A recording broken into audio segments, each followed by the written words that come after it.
दिसंबर 2012 Nirbhaya rape case, ये हम सबके जहन में इस कदर बसा हुआ है कि शायद हमारे साथ ही ये जाए, क्योंकि बहुत ही भयानक और बहुत ही खतरनाक केस था। ये जो हुआ था निर्भया के साथ वो इंसानियत तो थी नहीं।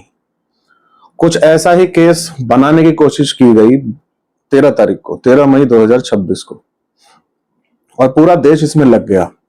सबने हवा उड़ा दी। निर्भया जैसा केस दिल्ली में दोबारा हो गया, निर्भया जैसा केस दोबारा हो गया।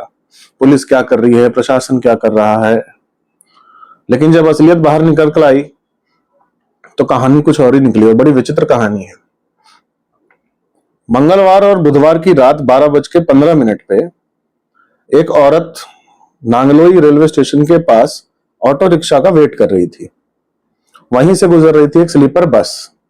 रात में 12:15 जितने भी बड़े शहर हैं, अगर कोई भी महिला अकेले इस तरीके से खड़ी होती है, वो भी फैंसी टाइप के ड्रेस पहन के खड़ी होती है, तो हर किसी को यही लगता है कि ये ऐसी ही है। बस में बैठे उमेश और रविंद्र को भी यही लगा। वो बस दिल्ली नंबर रजिस्टर्ड है और दोनों बिहार से हैं। उन्होंने इस महिला को अप्रोच किया। 3,000 रुपए में बात तय हुई। 3,000 रुपए में ये महिला पूरी रात उनके साथ रुकने वाली थी। खैर, वो महिला 3,000 में मान जाती है, बस में चढ़ जाती है। जो भी हुआ, उसके बाद ये महिला अगले दिन पुलिस स्टेशन पहुंचती है 112 डायल करने के बाद। 112 भी इस महिला ने डायल किया उमेश के फोन से। उमेश के फोन से 112 डायल करके और उसने ये कंप्लेन दर्ज कराई कि मेरे साथ ऐसे ऐसे बलात्कार हुआ है, और चलती बस में किया है, बस के पर्दे डाल के किया है। 7 किलोमीटर तक ये बस चलने की बात उसने कही, और जो कि 7 किलोमीटर तक चली भी, जो कि उमेश और रविंद्र ने बारी बारी किया, जो भी किया उसके साथ।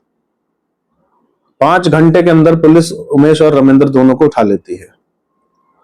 इस बीच में जब पुलिस वाले इस महिला से कहते हैं कि चलो तुम्हारा मेडिकल कराते हैं, तो इस महिला का जवाब आता है कि नहीं, मेरे बच्चे घर में भूखे हैं।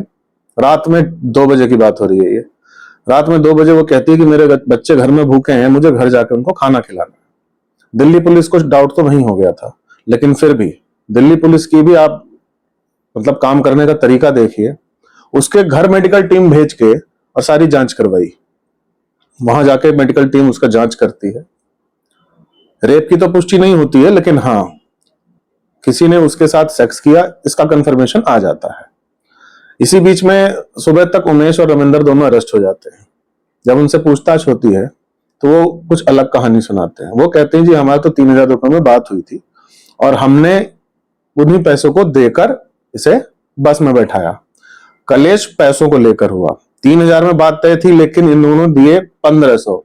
सिर्फ 1,500 रुपए के लिए उस महिला ने इन दोनों के ऊपर चलती बस में बलात्कार करने का केस दर्ज करा दिया था। सोच के देखिए, वापस से सोशल मीडिया में जिस तरीके से दोबारा निर्भया केस को लेकर जो दोबारा से चीजें शुरू हुई कि फिर से हो गया निर्भया जैसा केस। निर्भया के घर वाले क्या सोच रहे होंगे? कुछ दर्द ऐसे होते हैं जिसे कुरेदना नहीं चाहिए, लेकिन अनजाने में ये कुरेद गया। जब उमेश और रविंद्र अपनी स्टेटमेंट देते हैं तो पुलिस वाले उस महिला को दोबारा उठाते हैं। जब उनसे उससे भी पूछताछ की जाती है तो वो कहती है, हाँ, जो भी हुआ आपसी सहमति से हुआ, लेकिन बाद में इन लोगों ने पैसे पूरे नहीं दिए, इसलिए मैंने इनके ऊपर रेप का केस लगाया। हम और आप एक पढ़े लिखे समाज में रहते हैं, और समाज हमारे लिए इस देश में बहुत मायने रखता है। जब भी कुछ होता है तो लोग कहते हैं 4 लोग क्या कहेंगे, लोग जानेंगे तो क्या कहेंगे, अड़ोसी पड़ोसी सुनेंगे तो क्या कहेंगे। लेकिन शायद आजकल कुछ ऐसे भी लोग हैं जिन्हें इन सब चीजों का फर्क नहीं पड़ता। फर्क पड़ना चाहिए, क्योंकि आपकी एक गलत कदम से बहुतों को नुकसान भी हो सकता है, बहुतों को दुख भी हो सकता है। सोच के देखिए, अगर ये केस अगर उत्तर प्रदेश में हुआ होता, उत्तर प्रदेश की पुलिस एनकाउंटर करने में पूरे वर्ल्ड में नंबर 1 पे आती है। पूरे वर्ल्ड की बता रहा हूं मैं आपको, नंबर 1 पे। अभी एक महिला का यूपी में भी उसके मंगेतर के सामने उससे छेड़खानी और बदतमीजी करने की कोशिश करी गई। वहां बीजेपी के ही लीडर को गोली मार दी गई। तो सोच के देखिए, अगर ये यूपी में होता और इस तरीके का केस कि बस में चलती बस में पर्दे डाल के बलात्कार किया गया है, तो हो सकता है शायद इन दोनों का एनकाउंटर हो जाता। 1,500 रुपए के लिए एक सेक्स वर्कर, 1,500 रुपए के लिए उसने झूठा केस किया, और उसी के फोन से किया। जब पुलिस वालों ने चेक किया कि 112 किसके नंबर से डायल हुआ था, तो उमेश का ही फोन से डायल था। क्या ये तरीके सही हैं? ये मेरा सवाल सारे bus driver, truck driver, taxi driver, auto वाले, ऑटो रिक्शा वाले, मेरा इन सबसे सवाल है। हम जोश जोश में रात में या नशे नशे में हम ये सब हरकतें कर तो देते हैं कि अरे कोई बात नहीं, बैठा लो, बाद में पैसे नहीं देंगे, भगा देंगे, क्या ही कर लेगी। अब आप सोच के देखिए वो क्या ही कर सकती थी। और मेरा दूसरा सवाल ऐसे सेक्स वर्करों के साथ भी है कि अगर आपको कंफर्मेशन नहीं है कि आपको पूरे पैसे मिलेंगे या नहीं मिलेंगे, तो आपको जाना ही नहीं चाहिए।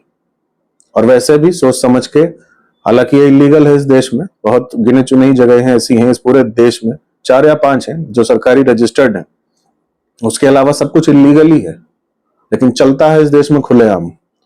यहां मेरा सवाल है दिल्ली के प्रशासन से।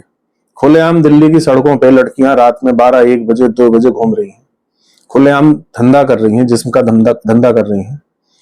आखिर पुलिस और प्रशासन क्या कर रहा है? आखिर क्यों सोया हुआ है? इस तरीके की घटनाएं बार बार क्यों हो रही हैं?